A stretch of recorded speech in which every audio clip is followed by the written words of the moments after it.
Hello and welcome to Sean White's Solar and Energy Storage Podcast. In this edition, we're going to do something a little bit different.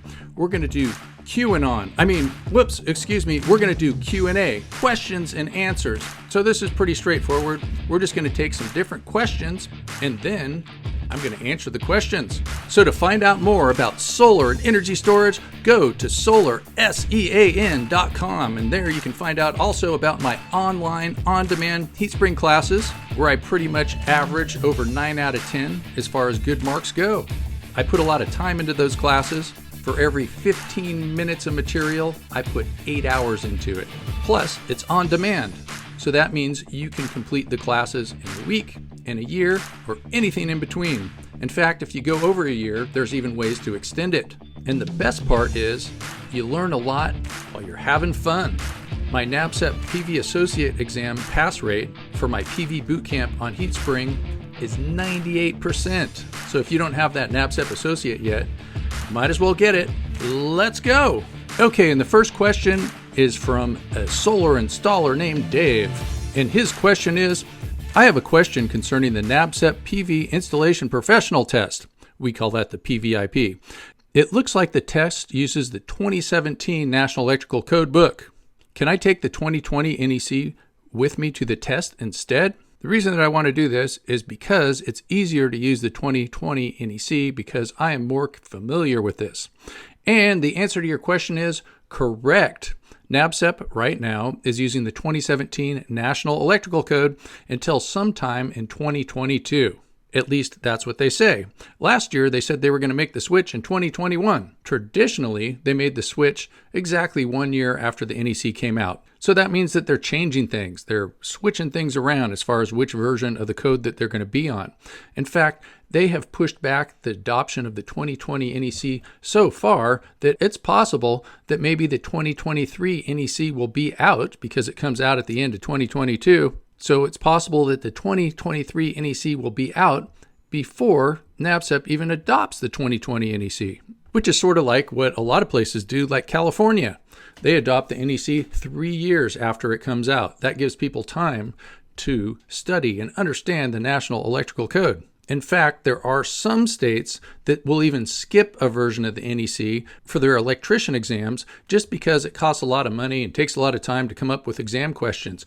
Could it be possible that NABCEP's going to do that? Could they ever switch from 2017 to 2023? It's never happened before. And by the way, I was talking to somebody else recently in one of my classes, and they said that when they took a NABCEP certification exam recently, that they used the 2020 NEC handbook, which they're not supposed to do, but they did it anyway, and it worked. And this person also said that it took them 3 hours to get properly logged on. So just be careful. You're going to sit for a 4-hour exam, and if they added 3 hours to that, you could very well starve to death. And it's not good to take a NABCEP exam while you are starving to death. Not a good day to do intermittent fasting.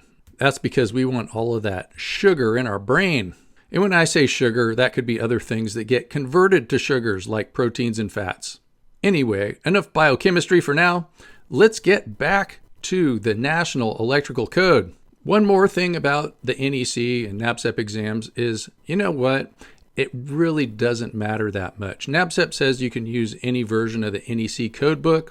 All you can do is mark it with highlighters. You're not supposed to use tabs. You're not supposed to use pencils in there or pens or any kind of writing in your codebook. In fact, NABCEP even gives you a digital version of the NEC that you can use. However, that digital version of the NEC is very hard to navigate, very hard to search, sometimes hard to squint at, a little bit hard to see. So most people want to just bring in their own NEC codebook. Now, personally, I could probably take the NABCEP exam with the 2005 National Electrical Code and still pass it, but hey, I'm the one teaching these classes. I better be able to pass it even without a National Electrical Code book. But you know what? I would think that most people that pass the exam also would be able to pass it using the 2005 National Electrical Code. Because you know what? It's mostly the same. There's just a few differences. And contrary to popular opinion, NABCEP is not out there trying to trick people on the latest version of the National Electrical Code. There's a few changes here and there, If you use a different version of the National Electrical Code, you might miss 0 to 2 questions by using the wrong version of the National Electrical Code. So most people would pass the exam using the wrong version of the National Electrical Code because the National Electrical Code is mostly the same. People always talk about the changes because what else are you going to talk about when a new version of the NEC comes out? You talk about the changes because everybody knows all the older stuff, or they want to hopefully know about all the older stuff. And most of the changes, too, in the National Electrical Code are not big changes. They're changes in organization and wording, but they're not changes in what you're supposed to do. Okay, on to the next question. Okay, this question is from Michael. And his question is the trend of larger, higher wattage modules significantly impacting the standard safety equipment or procedures during PV installations or maintenance? So, answer to your question is not really. For residential solar, it is still the trend to use modules of the same size, which is 60 cells or approximately 39 inches by 5.5 feet. And this does not change much in the last 12 years. The smaller PV fits into the smaller spaces available on a residential roof, and it is easier to handle on a sloped roof. We are seeing some larger modules for commercial and utility scale applications, but falling is not really a problem as much when installing on a huge field or a huge flat roof. A lot of the increase in module power is an increase in efficiency, so a 250 watt module 10 years ago now is a 300 watt module today, without changing the size. We are just having gradual increases in efficiency over the years for your average module as the manufacturing processes get better. You could argue that maintaining a 5 kilowatt system is less dangerous today since it would be smaller. However, people tend to be getting bigger systems. So instead of getting a 5 kilowatt system, someone might get a 10 kilowatt system, which would be bigger. I was at Bill Brooks's house recently, and he has about a 35 kilowatt system on his house, and he heats his pool with PV and overproduces enough to let me charge my car anytime. The voltage and current of a module has gone up slightly to get higher efficiency. However, with rapid shutdown requirements of the 2017 National Electrical Code and after the module level power electronics, the safety is better than your average system 10 years ago, and nobody is going to get shocked on a roof installing module level power electronics. PV systems on the ground will let your voltage go up to 1500 volts rather than the 600 volts of 10 years ago. But that is not related to how powerful the PV is, but it is related to how many you can put in series. So, thanks for that question, and on to another one. And here we have a question from Stephanie, and she wants to know what happens when solar equipment manufacturers go out of business. And here's the question. Working in the solar industry, I've seen a lot of inverter and module manufacturers stop making the products that we've designed with. I know some companies plan ahead and continue to make parts or have other solutions to ensure the obsolete equipment will be able to be serviced. But what happens if a company quits making the product or goes out of business and you have a failure and need to replace or repair the equipment? So, Stephanie, this is a big problem and has happened many times. SATCON inverters used to be everywhere, and then they went out of business. The warranties were no longer good, but then there became other new companies that you could hire to fix these inverters that are still around. And one of these companies, they bought the SATCON name. Isn't that funny? It used to be popular to use central inverters on a concrete pad on the ground for commercial rooftops, and now when the inverter needs replacement, the systems are often getting rewired to work with string inverters on the roof, so it's an extra expense. This is also one reason that it is a good idea to look for a company that is likely to still be in business 15 years from now. So probably a company that has a good reputation for a while is what you're looking for. Another thing that you can figure is some applications are more universal.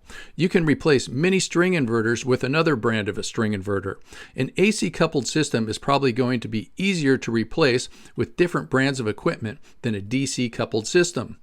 Enphase and SolarEdge are the most popular rooftop solutions in the US right now, but if for some unforeseen reason one of them went out of business, you're probably not going to find any product that can go on a SolarEdge system that is made by someone else.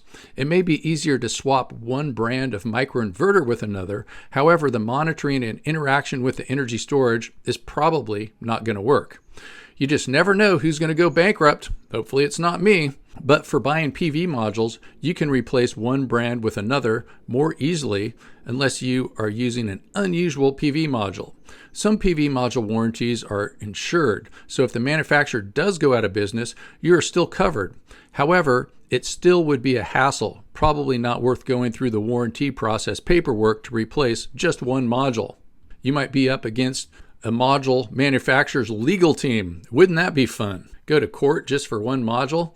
I know personally myself, I installed some Sharp modules a long time ago. They were broken out of the box, and it was the biggest hassle ever. It was cheaper to just spend $1,000, because they used to be more expensive, to replace the module than it was to deal with that nightmare of a headache of a process.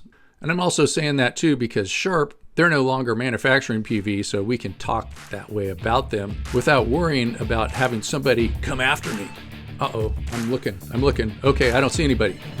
Okay, so that was a good couple of questions.